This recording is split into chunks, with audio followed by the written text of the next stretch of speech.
Hoy veremos sobre los contratos mercantiles modernos.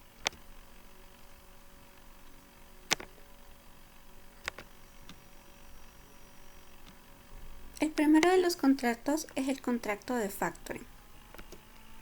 La práctica del factoring es una operatoria comercial originada en Gran Bretaña y Estados Unidos, que luego se ha expandido por Europa y en el comercio internacional.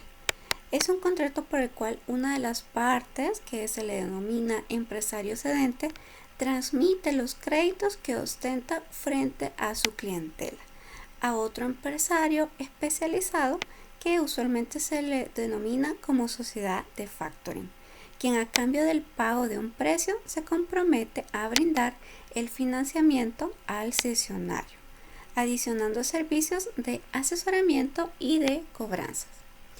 Vamos a decir que este contrato se orienta hacia una especie de financiación a la pequeña y mediana empresa, donde el titular de los créditos de sus clientes necesita un financiamiento, y bajo esta fase económica podemos decir que se contemplan tres bondades.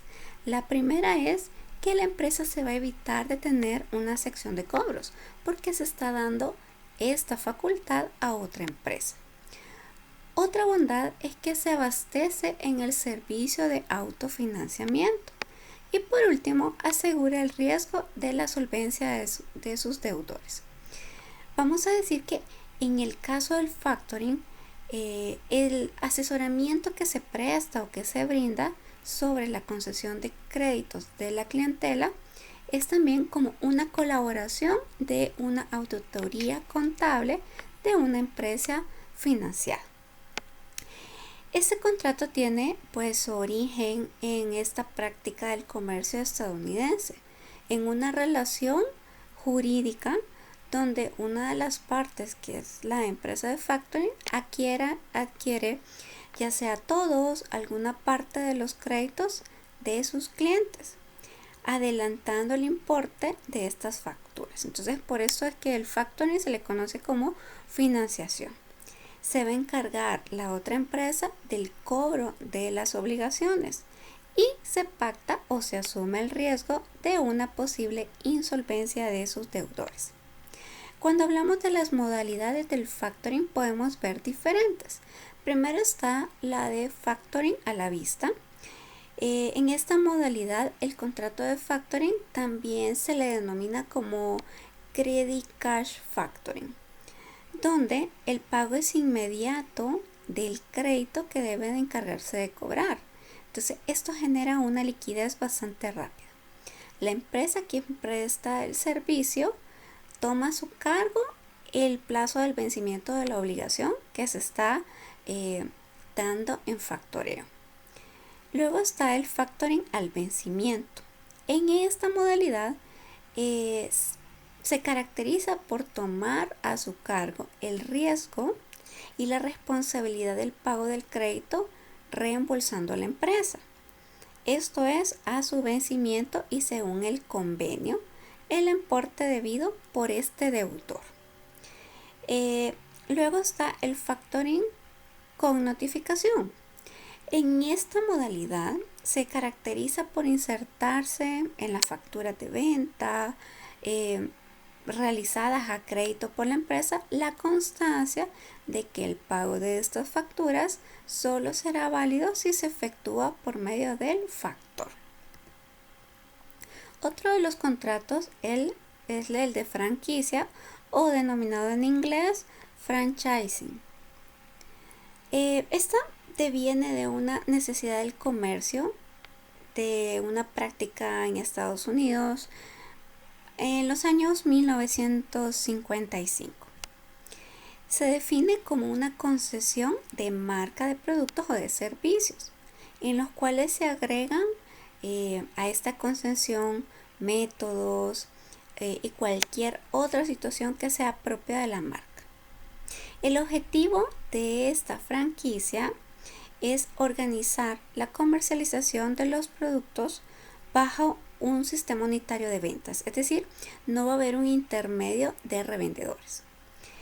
¿Qué va a generar esto?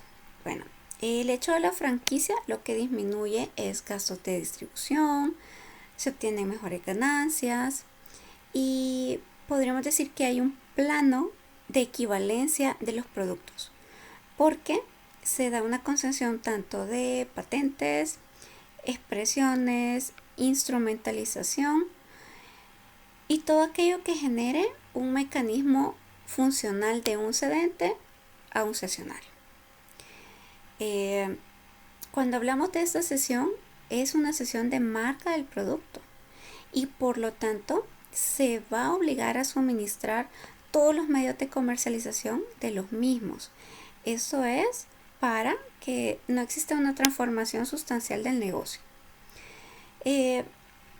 Otra de las ventajas es de obligar al concedente como una retribución, un canon periódico por proporcionar este negocio ya previamente establecido.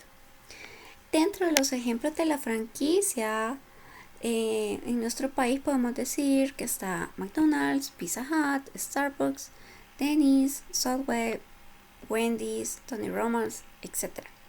Donde las marcas de grandes empresas multinacionales, muchas de origen estadounidense, están en algunos países y generan esto. O sea, no solo explotan las cuestiones alimenticias, sino que también hablamos de cafeterías, joyerías, etcétera, y toda una gran cantidad de comercios.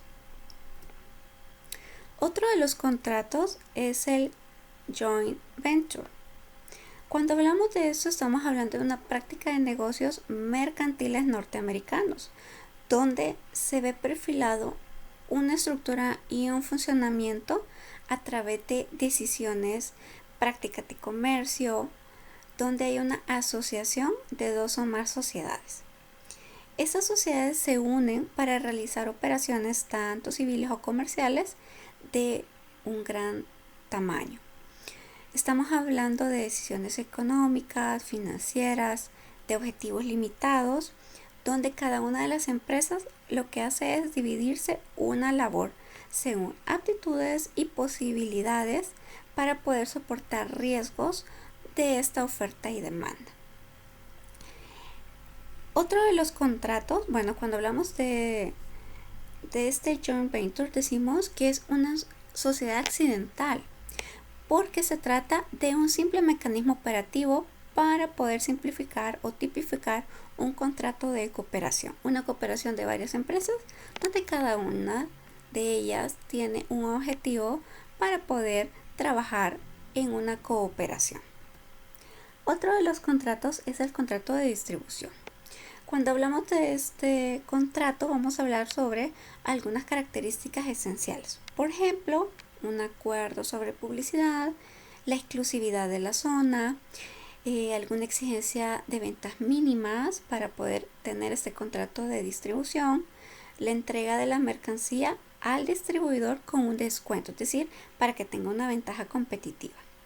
Vamos a hablar sobre un lugar y forma de entrega de la mercancía, específicamente en este tipo de contratos, el precio que se va a dar la venta y un compromiso de los distribuidores a no fabricar, vender o poder distribuir otros artículos en competencia. Por ejemplo, en algunos establecimientos como restaurantes pueden ver que no se venden las dos marcas de sodas más grandes. Pepsi y Coca-Cola no usualmente en los restaurantes o venden una o venden la otra.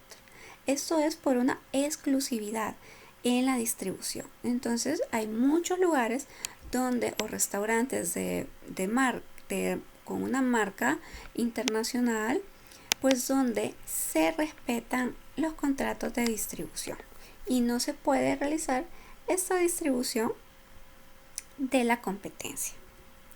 Eso sería todo de los contratos mercantiles. Adiós.